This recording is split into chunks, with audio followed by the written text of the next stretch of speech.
اب بھائیو آخر میں میرے ایمان کا تقاضا یہ ہے کہ میں مکمل حدیث غدیر خم بیان کر دوں، یعنی میں اتنا اس کا ذکر کر رہا ہوں غدیر خم تو اس کے جتنے بھی طریق ہیں میں نے ریسرچ پیپر 5B میں لکھے ہیں، میں اس کو بیان کر دوں۔ بھائیو صحیح مسلم میں حدیث ہے انٹرنیشنل نمبر کے مطابق 553 آپ صلی اللہ علیہ وآلہ وسلم نے ارشاد فرمایا کہ جو شخص وضو کرنے کے بعد ایک دفعہ پڑھ لے اشہد ان لا الہ الا اللہ وحدہ لا شریک لہ واشہد ان محمدا عبدہ ورسولہ، تو اللہ تعالیٰ جنت کے 8 دروازے اس کے لیے کھول دے گا۔ بھائیو غدیر خم کی جو حدیث ہے اس پہ اہل سنت اور اہل تشیع کا اجماع ہے، یہ حدیث متواتر ہے۔ چند احادیث ہیں جو متواتر ہیں، ان میں سے ایک وہ حدیث ہے جو صحیح مسلم میں پہلی حدیث ہے، بخاری میں موجود ہے، جس نے میری طرف جھوٹی حدیث منسوب کی وہ اپنا مقام دوزخ میں دیکھ لے، بولے اعوذ باللہ تعالی۔ حدیث متواتر وہ حدیث ہے کہ جس کو اتنی کثرت سے لوگوں نے روایت کیا ہو کہ اس کا جھوٹ پہ ہونا محال ہو، یہ صحیح حدیث کی اعلیٰ ترین شکل ہے حدیث متواتر۔ اردو میں ہم متواترہ بول دیتے ہیں لیکن عربی میں لفظ متواتر ہے۔ اور دور حاضر میں بہت بڑا کام کیا ہے شیخ ناصر الدین البانی رحمہ اللہ، المتوفى 1999 عیسوی، جو محدث اعظم سعودیہ بھی رہے ہیں، بعد میں سعودیہ والوں نے ان کو خیر نکال دیا، البانیہ کے رہنے والے تھے۔ انہوں نے سلسلہ احادیث صحیحہ میں السلسلۃ الصحیحہ للبانی میں انٹرنیشنل نمبر کے مطابق 1750 نمبر میں اور 2223 نمبر میں درجنوں طرق نقل کیے کئی صحابہ سے، سیدنا علی سے، سیدنا سعد بن ابی وقاص سے، سیدنا ابو ایوب انصاری سے، سیدنا انس بن مالک سے، سیدنا ابو ہریرہ سے، سیدنا ابو سعید خدری سے، سیدنا بریدہ سے، سیدنا ابن عباس سے، سیدنا ابو طفیل عامر بن واصلہ سے، سیدنا برا بن عازب سے رضی اللہ عنہم اجمعین وعلیہم السلام، سب سے یہ حدیث انہوں نے نقل کی سارے طریق۔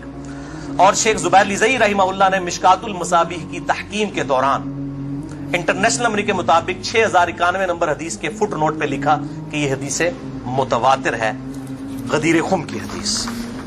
اب میرے بھائیوں دل تھام کے، آج میں نے کئی ایسی باتیں کرنی جو میں نے ابھی تک کبھی بھی نہیں کی، کسی ویڈیو میں بھی نہیں کی اور ایون اپنی نجی محفلوں میں بھی نہیں۔ کچھ باتیں ایسی بھی ہیں کیونکہ ظاہر ہے کہ اب محرم کا مہینہ تو میں اس کو کھول کے پھر ذرا چیزوں کو بیان کر دوں۔ تو یہ 8 طریق میں 1 بائی 1 ڈسکس کروں گا، پہلے 2-3 ذرا ڈیٹیل سے ہیں، پھر ساتھ انشاءاللہ باقی وہی الفاظ ریپیٹ ہوں گے۔ غدیر خم کی حدیث کا پہلا طریق صحیح مسلم میں انٹرنیشنل نمبر کے مطابق 4 طرق ہے اس کے، 6225 سے لے کر 6228 تک سیدنا علی کے فضائل والے چیپٹر میں۔ اس کا جو پہلا طریق ہے، طرق کہتے ہیں جمع کو، طریق کہتے ہیں ایک، یعنی جو روایت کی سند چل رہی ہوتی ہے اس کو ہم کہتے ہیں اس طریقے سے آئی ہے، اس وے سے آئی ہے، اس چین سے آئی ہے۔ پہلی چین صحیح مسلم 6225 سیدنا زید ابن ارقم سے، جو سابقون الاولون تھے، انہی کا وہ دار ارقم تھا جس میں نبی صلی اللہ علیہ وسلم دعوت حق بیان کیا کرتے تھے۔ ظاہر کعبۃ اللہ میں تو وہ لوگ نہیں جانے دیتے تھے، جس طرح ہمیں آج علماء مسجدوں میں نہیں گھسنے دیتے، تو ہم نے بھی یہ دار ارقم سجایا ہوا ایک۔ تو زید ابن ارقم رضی اللہ تعالی عنہ وعلیہ السلام روایت کرتے ہیں، ان کے پاس کچھ تابعین آئے، صحیح مسلم 6225۔ انہوں نے کہا زید آپ کتنے خوش نصیب ہیں، شروع میں آپ نے اسلام قبول کر لیا، نبی صلی اللہ علیہ وسلم کے ساتھ آپ نے نمازیں پڑھی، آپ کے ساتھ جہاد کیا، آپ صلی اللہ علیہ وسلم سے ڈائریکٹ حدیثیں سنی، آپ کی صحبت کی، آپ تو بہت خوش نصیب ہیں۔ ہم آپ کے پاس صرف اس لیے آئے ہیں کہ آپ ہمیں کوئی ایسی بات سنائیں جو خود آپ صلی اللہ علیہ وسلم سے آپ نے سنی ہو۔ تو زید ابن ارقم نے کہا کہ میں بہت بوڑھا ہو چکا ہوں، ساری باتیں تو مجھے یاد نہیں ہے، اس لیے میری معذرت قبول کرو، البتہ ایک کریٹیکل بات مجھے یاد ہے کہ آپ صلی اللہ علیہ وسلم جب حجۃ الوداع سے واپس آ رہے تھے اپنی وفات سے تقریباً 3 مہینے پہلے، تو مکے اور مدینے کے درمیان ایک خم نامی جگہ تھی، پانی کے لیے پڑاؤ کیا غدیر خم پہ، اور یہ بات ہے 18 ذوالحجہ 10 ہجری کی، اور 11 ہجری میں آپ صلی اللہ علیہ وسلم کی وفات ہو گئی ربیع الاول میں، تاریخ کنفرم نہیں لیکن دن سوموار تھا، صحیح بخاری میں آتا ہے۔ آپ صلی اللہ علیہ وسلم نے خم نامی گاؤں میں اونٹ کے پالان کا آپ کے لیے ممبر بنایا گیا, آپ صلی اللہ علیہ وسلم نے اس پہ چڑھ کر خطبہ دیا, اور الفاظ ہی بڑے کنکلوڈنگ ہیں, ہم نے اپنے منہج پہ بھی لکھا ہوا ہے, اے لوگوں آگاہ ہو جاؤ, میں بھی ایک انسان ہوں, قریب ہے کہ اللہ کا قاصد یعنی موت کا فرشتہ میرے پاس آئے اور میں اس کی دعوت قبول کر لوں. لوگوں آگاہ ہو جاؤ, میں اپنے بعد تم میں دو بھاری چیزیں چھوڑ کر جا رہا ہوں. یہ ہے حدیث ثقلین. ان میں سے پہلی چیز اللہ کی کتاب ہے, اس میں ہدایت ہے, اس میں نور ہے. تم اللہ کی کتاب کو پکڑو, اپنا تعلق اس کتاب کے ساتھ مضبوط کرو. اللہ کی کتاب اللہ کی رسی ہے, جو اس کو پکڑے گا ہدایت پر ہوگا, جو چھوڑ دے گا گمراہ ہو جائے گا. پھر زید بن ارقم کہتے ہیں آپ صلی اللہ علیہ وسلم ترغیب دلاتے رہے, اللہ کی کتاب, اللہ کی کتاب, اللہ کی کتاب, لیکن امت نے چھوڑ دی کتاب. اور پھر آپ صلی اللہ علیہ وسلم نے فرمایا دوسری بھاری چیز میرے اہل بیت ہیں, میں اپنے اہل بیت کے معاملے میں تمہیں اللہ سے ڈراتا ہوں, میں اپنے اہل بیت کے معاملے میں تمہیں اللہ سے ڈراتا ہوں, میں اپنے اہل بیت کے معاملے میں تمہیں اللہ کا خوف دلاتا ہوں. اچھا, اب ظاہر ہے اس زمانے میں بھی لوگ موجود تھے, لوگوں کے کان کھڑے ہو گئے. حضرت معاویہ بن ابی سفیان رضی اللہ تعالیٰ عنہ کا دور تھا, تابعین نے سیدھا سوال ہی عجیب و غریب کر دیا. انہوں نے کہا زید یہ حضور کی بیویاں اہل بیت نہیں ہیں؟ دیکھو, بجائے پوچھنے کے سینئر صحابی سے پوچھتے کہ اہل بیت کون ہے, ان کو فوراً پتا چل گیا کام کی طرح ہو ہی جا رہا ہے. یہ حضور کی بیویاں اہل بیت نہیں ہیں؟ زید بن ارقم نے کہا کہ بیویاں اہل بیت ہیں, لیکن یہاں پر وہ مراد نہیں ہے. یہاں پر تو نبی صلی اللہ علیہ وسلم کے خاندان کے لوگ مراد ہیں, آل علی, آل عقیل, آل عباس, آل جعفر, وہ لوگ مراد ہیں اہل بیت. حضور کی بیویاں یہاں مراد نہیں ہیں, جن پر قیامت تک کے لیے صدقہ حرام ہے. یہ زید بن ارقم نے کہا. تھوڑا کوڑا سیجے طریق, اگلا بڑا سخت جے. میں ڈر رہا ہوں یہ بیان کرتے ہوئے, لیکن اس میں نے پمفلٹ میں لکھ دیا ہوا ہے, لیکن وہ لوگ پڑھ کے گزر گئے ہوں گے. لیکن میں اب آپ کو توجہ دلاؤں گا. صحیح مسلم 6228 نمبر طریق, اس میں پتہ کیا الفاظ ہیں. اس حدیث کے اینڈ پہ تابعین پوچھتے ہیں کہ کیا نبی کی بیویاں اہل بیت نہیں ہیں؟ تو زید ابن ارقم کہتے ہیں اللہ کی قسم نہیں, اللہ کی قسم نہیں. عورت تو کتنا عرصہ کسی مرد کے ساتھ گزارتی ہے, بعد میں اس کا مرد اسے طلاق دے دیتا ہے, وہ اپنے میکے واپس آ جاتی ہے, تو عورت کیسے اہل بیت ہو سکتی ہے؟ ایسا ہی مسلم پڑھ رہے جے بھائی, اے سولہ کافی نہیں پڑھ رہا ہے مولویو. صحیح مسلم 6228, وہ کہتے ہیں بیوی کو طلاق ہوئی, اپنے گھر چلی گئی, وہ کہاں سے اہل بیت ہو گئی؟ یہاں تو نبی صلی اللہ علیہ وسلم کے خاندان والے مراد ہیں, جن پر قیامت تک کے لیے صدقہ حرام ہے. زید ابن ارقم کو ریال نہیں ملتے تھے, نہ سعودیہ سے نہ ایران سے. وہ تو صحابی تھے نا رضی اللہ تعالیٰ عنہ, حق بیان کیا انہوں نے. اچھا یہ نہ سمجھیں یہ کہہ دیں کہ زید ابن ارقم کا اجتہاد ہے. اے بھائی اجتہاد نہیں ہے, سن لو. ایک معنوں میں اہل بیت بیویاں ہیں سورۃ الاحزاب آیت نمبر 33 کے تحت, لیکن یہ جس اہل بیت کے بارے میں اللہ سے ڈراتا ہوں ان کے ساتھ اس نے سلوک کرنا, یہ وہی لوگ تو ذبح ہوئے ہیں. آل عقیل ذبح ہوئے, آل جعفر ذبح ہوئے, آل عباس جعفر ہوئے, آل علی ذبح ہوئے, انہی کی اولادیں ذبح ہوئی ہیں نا. یہ 72 جو ہم شہدائے کربلا کہتے ہیں, انہی کے بارے میں ڈرایا تھا جن کے بارے میں غیبی خبر دی گئی تھی کہ ان کے ساتھ امت برا سلوک کرے گی.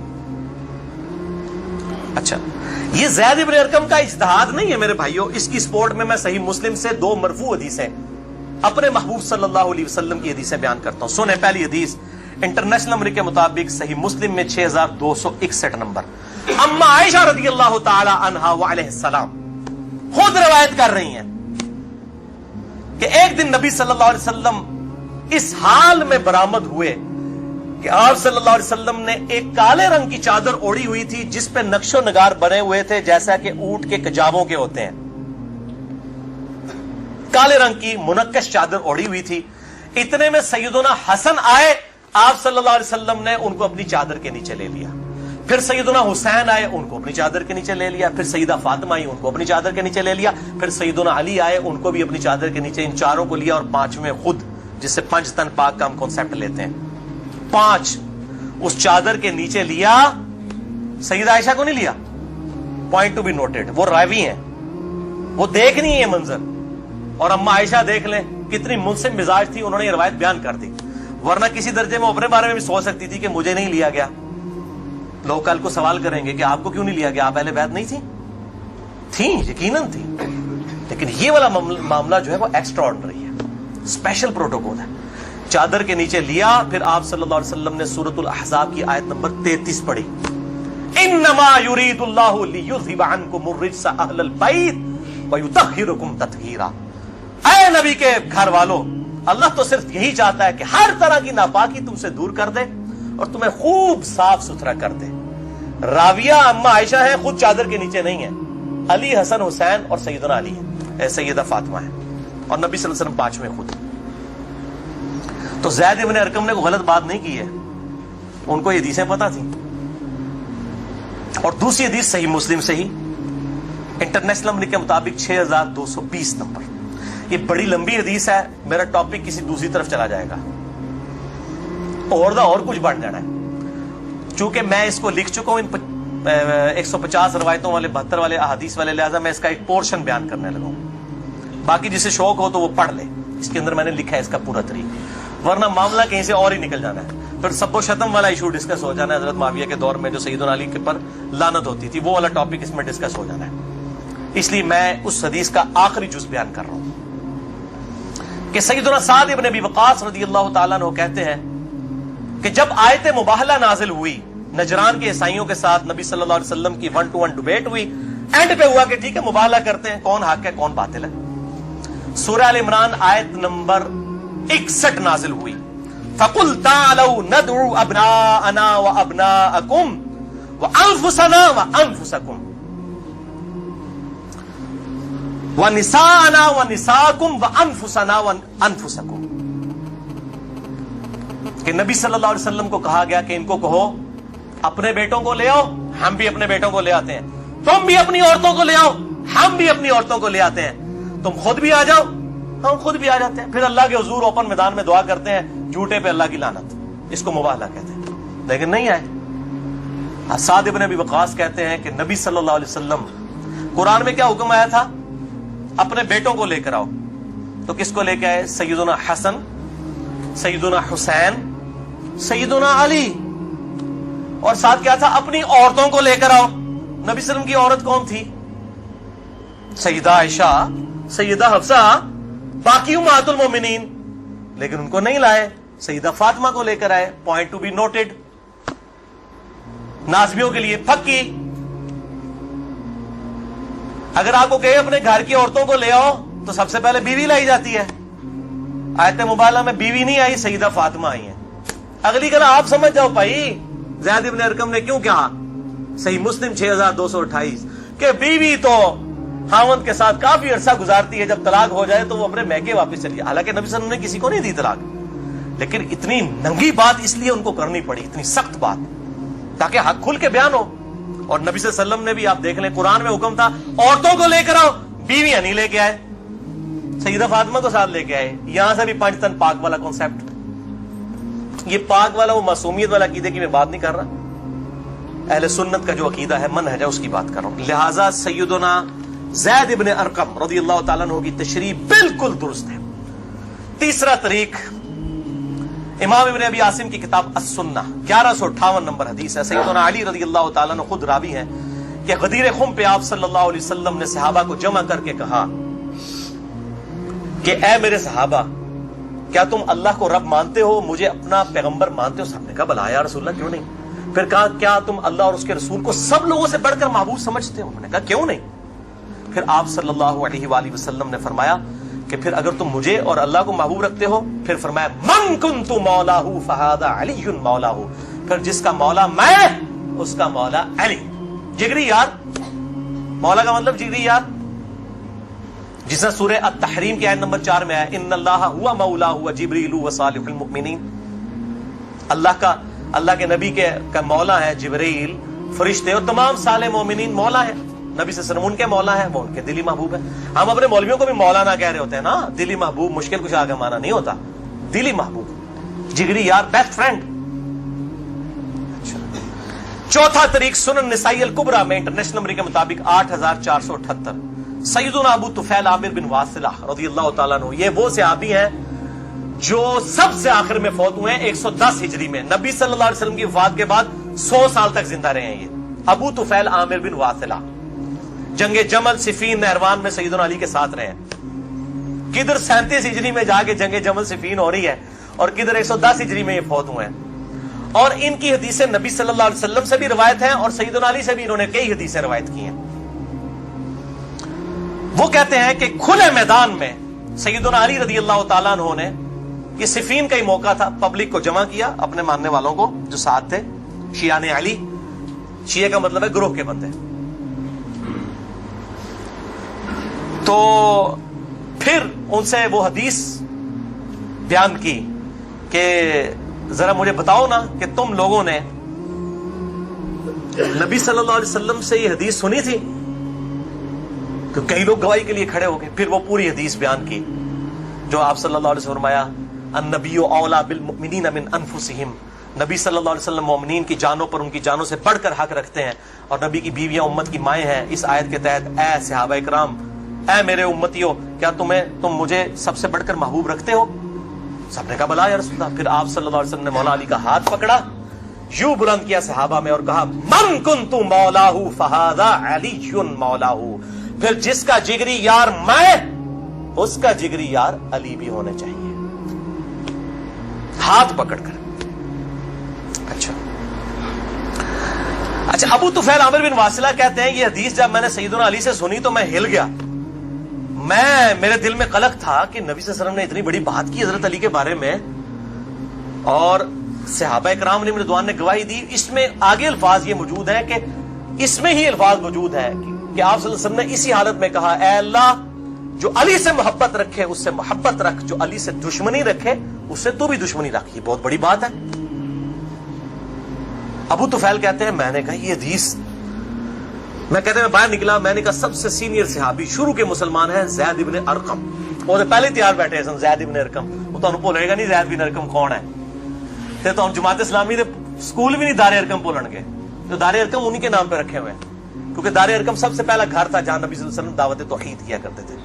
زید ابن ارقم کے پاس گئے, ان کا زید آپ تو سابقون الاولون میں سے ہیں, مجھے بتائیں حضرت علی نے یہ حدیث بیان کی ہے اور اتنے لوگوں نے گواہی دی ہے. انہوں نے کہا تو کیا بات کرتا ہے, میں نے تو خود نبی صلی اللہ علیہ وسلم سے یہ حدیث سنی ہوئی ہے, من کنت مولاہ فہذا علی مولاہ, اور اے اللہ اس سے محبت رکھ, جو علی سے محبت رکھے اس سے دشمنی رکھ, جو علی سے دشمنی رکھے. یہ وہ حصہ ہے جس کا ابن تیمیہ نے انکار کیا منہاج السنہ میں. پھر شیخ البانی نے پھر صفوں کے صفحے کالے کیے ہیں کہ ابن تیمیہ میں جلد بازی کی عادت تھی اور مبالغہ آرائی تھی. سلسلہ احادیث صحیحہ 2223 نمبر حدیث کے کانٹیکسٹ میں شیخ البانی نے سخت گرفت کی ہے. اچھا, پانچواں طریق صحیح مسلم میں 3713 ہے, جامعہ ترمذی میں 3713. پانچواں طریق, من کنت مولاہ فہذا علی مولاہ, زید ابن ارقم سے جابر بن عبداللہ سے رضی اللہ تعالی عنہما. چھٹا طریق مسند احمد میں ہے انٹرنیشنل نمبر کے مطابق 19321 جلد 4 صفحہ 370 پر, کہ سیدنا علی نے جب پوچھا گواہی دو گے اس حدیث کی غدیر خم کی, تو 30 صحابہ وہاں پر کھڑے ہوئے, اور باقی پوری حدیث وہی ہے سنن نسائی الکبریٰ والی, کہ اے اللہ اس سے محبت رکھ, جو علی سے محبت رکھے اس سے دشمنی رکھ, جو علی سے دشمنی رکھے. تو ہمیں تو بڑا فخر ہے, ہم تو علی سے نہ صرف محبت رکھتے ہیں, علی کے دشمنوں کو للکار رہے ہیں, الحمدللہ. تو اللہ تعالیٰ اسی عمل کے سبب, اس عمل کا وسیلہ اللہ کے حضور پیش کرتے ہیں کہ اللہ تعالیٰ ہمیں محبوب رکھے, آمین. بھائی یہ غدیر خم پہ آپ صلی اللہ علیہ وسلم نے خطبہ کیوں دیا, اس کی میں نے حکمت کئی لیکچرز میں بیان کی, یہاں پہ بھی بیان کر دوں. یہ آپ خطبہ حجۃ الوداع پہ بھی دے سکتے تھے, وہ روایتیں ضعیف ہیں. غدیر خم اس موقع پر پہنچ کر سب لوگ عرب کے جا چکے تھے سوائے اہل شام کے اور اہل مدینہ کے, اور اہل شام صفین میں سیدنا علی کے خلاف کھڑے ہوئے, اور اہل مدینہ میں جو کچھ لوگ تھے انہوں نے اہل مدینہ کے ساتھ زیادتی کی, کچھ ان کے ساتھ زیادتیاں ہوئی. اہل مدینہ اور اہل شام کو اصل میں ڈرایا گیا, کیونکہ واقعہ حرہ میں اہل مدینہ کے ساتھ ظلم کیا یزید نے, اور صفین میں جو ہے وہ حضرت معاویہ جو فوج لے کے آئے وہ شامیوں کی تھی، اس لیے نبی صلی اللہ علیہ وسلم نے حضرت علی کے بارے میں یہ کرٹیکل حدیث وہاں پر بیان کی تاکہ شامیوں کو اور اہل مدینہ کو ڈر سنا دیا جائے. یہ اس کی ٹیکنیکل ریزن تھی، یہ کوئی خلافت والا معاملہ نہیں تھا. وہ تو بخاری اور مسلم کی متفق علیہ حدیث ہے، صحیح بخاری میں 4460 نمبر حدیث ہے. سیدنا طلحہ نے جب پوچھا عبداللہ ابن ابی اوفا سے کہ بتائیے کیا نبی صلی اللہ علیہ وسلم نے اپنا وصی کسی کو منایا؟ انہوں نے کہا کسی کو نہیں منایا، آپ نے ہمیں قرآن پر چلے رہنے کی وصیت کی تھی. یہ جو وصی رسول والا ایشو ہے یہ اجماع صحابہ ہے. میں نے پورا لیکچر ریکارڈ کروا دیا ہے، مسئلہ نمبر 55B، وصی رسول کون ہے اور حدیث قرطاس کا تحقیقی جائزہ. وصی رسول نہ سیدنا ابو بکر ہے نہ سیدنا علی ہے بلکہ قرآن حکیم ہے. سیدنا ابو بکر کی جو خلافت اسٹیبلش ہوئی وہ اجماع صحابہ تھا رضی اللہ عنہم اجمعین وعلیہم السلام. یہ سارے طریق میں جتنے بیان کر رہا ہوں نا یہ آپ کو مل جائیں گے سلسلہ احادیث صحیحہ میں 1750 نمبر شیخ البانی کے اور 2223 میں. سیکنڈ لاسٹ ترک 7واں المستدرک للحاکم میں انٹرنیشنل نمبر کے مطابق 4711. زید ابن ارقم سے، یہ بڑے خطرناک الفاظ ہیں. زید ابن ارقم ڈر جاؤ، زید ابن ارقم کرو جیڑی روایتیں انہوں نے بیان کی تھی. زید ابن ارقم کہتے ہیں کہ نبی صلی اللہ علیہ وسلم نے فرمایا تھا غدیر خم پر کہ میں اپنے بعد 2 بھاری چیزیں چھوڑ کر جا رہا ہوں، قرآن اور اہل بیت. یہ قیامت تک اکٹھے رہیں گے یہاں تک کہ حوض کوثر پہ آ کے مجھ سے ملاقات کریں گے، قرآن اور اہل بیت. یہ حوض کوثر میں ملاقات کر کے کیا لینا ہے انہوں نے؟ بخاری اور مسلم کی حدیث ہے انصار تم پر ظلم ہوگا، صبر کرنا یہاں تک کہ حوض کوثر پہ مجھے آ کے ملنا. بخاری مسلم میں حدیث ہے انصار کی محبت ایمان کی علامت ہے. انصار پہ ہی تو ظلم کیا گیا. واقعہ ہررا کیوں ہوا تھا؟ قتل حسین کے بعد انصار کی اولاد نے بیعت یزید کی توڑ دی تھی، اسی کی وجہ سے اس کو غصہ آیا. کہا انصار صبر کرنا یہاں تک کہ مجھے حوض کوثر پہ کیا مٹھائی کھلائی جائے گی؟ نہیں. بخاری اور مسلم کی متفق علیہ حدیث ہے میرے حوض کوثر پہ کچھ لوگ آئیں گے اور میں کہوں گا اصحابی اصحابی، یہ تو میرے صحابہ ہیں. ایک روایت میں اسیحابی اسیحابی، تو میرے ساتھی ہیں، میرے صحابی ہیں. یہ کیا کرتے ہیں جس طریق میں آتا ہے نا امتی امتی، وہ نکال کے تو بریلوی دیوبندیوں کے اوپر لگانا شروع کر دیتے ہیں. اصحابی اصحابی لکھے نا مکتبۃ شاملہ میں، بخاری مسلم میں کھل جائیں گے. تو آپ صلی اللہ علیہ وسلم فرماتے ہیں کہ میں جب ان کو حوض کوثر سے پلانے لگوں گا میرے ان کے درمیان ایک دیوار کھڑی کر دی جائے گی اور مجھے کہا جائے گا اللہ کے نبی آپ کو نہیں پتا آپ کی وفات کے بعد یہ لوگ دین سے الٹے قدم پھر گئے تھے، انہوں نے دین میں بدعتیں جاری کر فرماتے ہیں میں کہوں گا سحقن سحقن لمن غیر بعدی سحقن سحقن لمن بدل بعدی. ان پر پھٹکار ہو جنہوں نے میری وفات کے بعد میرا دین بدل دیا، جنہوں نے میری وفات کے بعد میرے دین میں تغیر کر دیا. اب یہ ایک اور پنڈورا باکس ہے، اس کو بھی میں یہاں پر کلوز کرتا ہوں. جسے شوق ہو میری زندگی کا اہم ترین لیکچر مسئلہ نمبر 96 عظمت صحابہ رد المنافقین اور سنی شیعہ کے اختلاف کا تحقیقی جائزہ اہل سنت پاک.com پر جو ہے وہ دیکھ لیں. ہر ایک چیز میں سے ایک جن برآمد ہوتا ہے. 8واں طریق اس سے ریلیٹڈ ہے، غدیر خم کا تو نہیں لیکن ریلیٹڈ ہے، اس لیے میں نے اس کو بیان کرنا ضروری سمجھا. المستدرک للحاکم میں انٹرنیشنل نمبر کے مطابق 4628. اس جتنی میں حدیثیں بیان کر رہا ہوں شیخ البانی، شیخ زبیر لزئی، امام ذہبی، امام حاکم رحمہم اللہ اجمعین تمام نے ان کی تصحیح کی ہوئی ہے. میں کوئی کار بیگ نہیں، عالم ضعیف حدیثاں بیان کر رہا نا جو قواعد اللہ سنابلی کرتا ہے تے پائی جی 10 گھنٹے نہ مکن حدیثاں، میں صرف صحیح حدیثیں بیان کر رہا ہوں جن کے اوپر اتفاق ہے سب کا. یہ حدیث بھی بڑی اہم حدیث ہے. ابو ذر غفاری کا غلام تھا ایک ابو ثابت، وہ کہتے ہیں میں جنگ جمل کے بعد حضرت ام سلمہ ہماری جو ماں ہے جو آخر میں فوت ہوئی واقعہ کربلا کے بعد بھی، ام سلمہ ام المؤمنین رضی اللہ تعالی عنہا و علیہ السلام، کہتے ہیں میں ان کو ملنے گیا. اماں نے پوچھا اماں ام سلمہ ہوتے اگر میں لیکچر دیا نا بنو امیہ کے خلاف جتنی حدیثیں ہیں نا، جتنی حدیثیں ممبروں پہ لعنت کرنے والے کے خلاف، سیدنا علی کو گالیاں دینے والوں کے پر عتاب، سب کی سب ام سلمہ سے ہیں. ام سلمہ پہ اگر ایک میں پورا لیکچر دے سکتا ہوں کہ انہوں نے جو بنو امیہ کے خلاف حدیثیں روایت کی ہیں ام سلمہ نے، نبی صلی اللہ علیہ وسلم کی بیوی.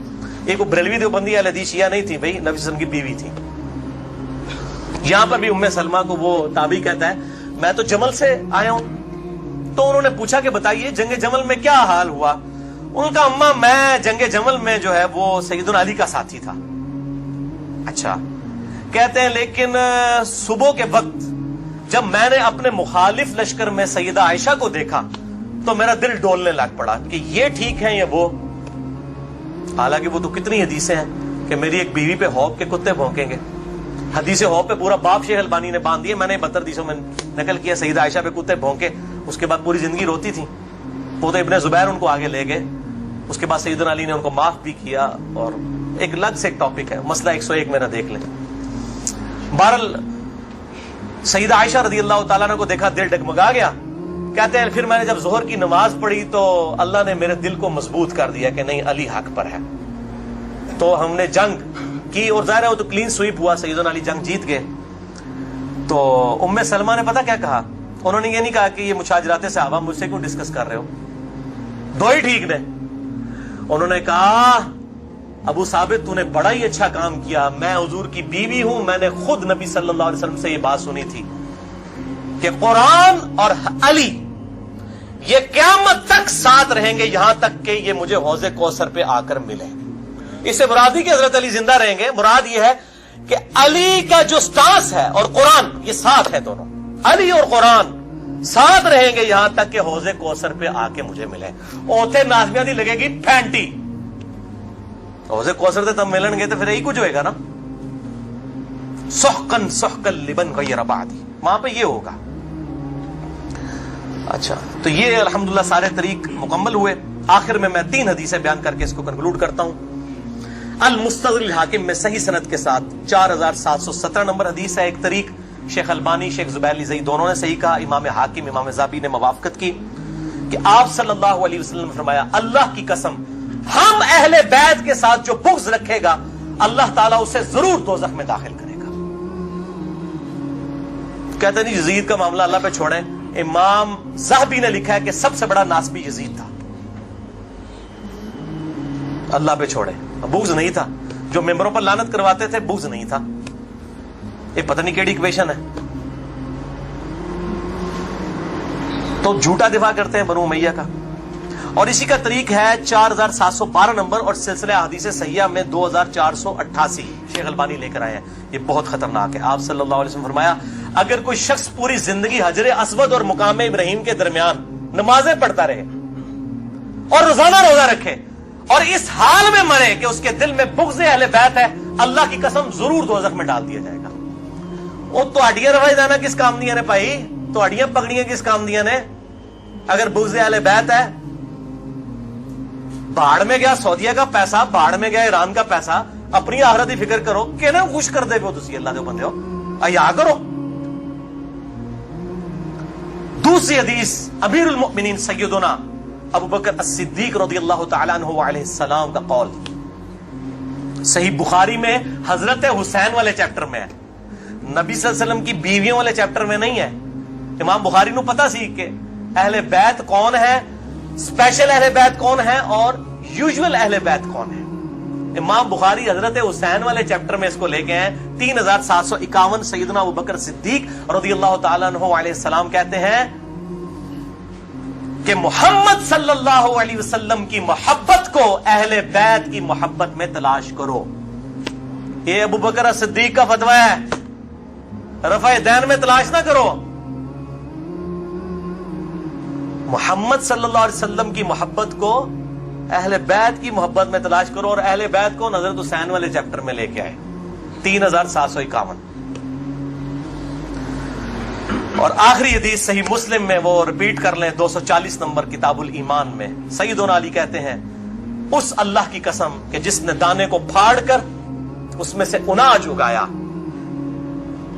اگایا اور ہر مخلوق کو پیدا کیا, نبی امی نے مجھ سے عہد لیا تھا کہ اے علی تجھ سے صرف مومن ہی محبت کرے گا اور تجھ سے بغض صرف منافق ہی رکھے گا. اب محبت علی کا یہ مطلب نہیں ہے کہ غلوف کرے, یہ مشکل کشا ماننا شروع کر دے. مراد یہ کہ جو ان کے صحیح جتنے بھی فضائل آئے ہیں ان کو مانا جائے الحمدللہ, اور ان کے دشمنوں سے دشمنی رکھی جائے. یہ بھائیو اب آج کی گفتگو کنکلوڈ ہوئی. میں آخر میں پھر وہی کہوں گا کہ یہ میرا جو ریسرچ پیپر ہے 5B واقعہ کربلا کا حقیقی پس منظر 72 صحیح الاسناد حدیث کی روشنی میں, اسے ضرور پڑھیں. ahlesunnatbag.com سے ریسرچ پیپر نمبر 5 بھی ڈاؤن لوڈ کریں.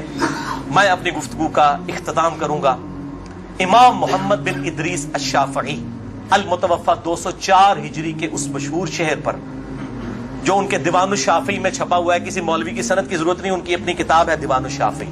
اور تمام محدثین چاہے ابن تیمیہ ہوں, امام ذہبی ہوں, ابن کثیر ہوں, سب نے اپنی کتابوں میں اس شعر کو نقل کیا ہے.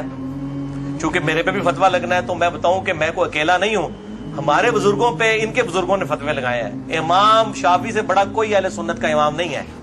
احمد بن حنبل ان کا شاگرد ہے, اور احمد بن حنبل صرف حدیث میں ایکسپرٹ ہے. امام شافعی وہ ہیں جو حدیث میں ایکسپرٹ, فقہ میں ایکسپرٹ, منطق میں ایکسپرٹ. ان سے بڑا کوئی امام نہیں اہل سنت کا.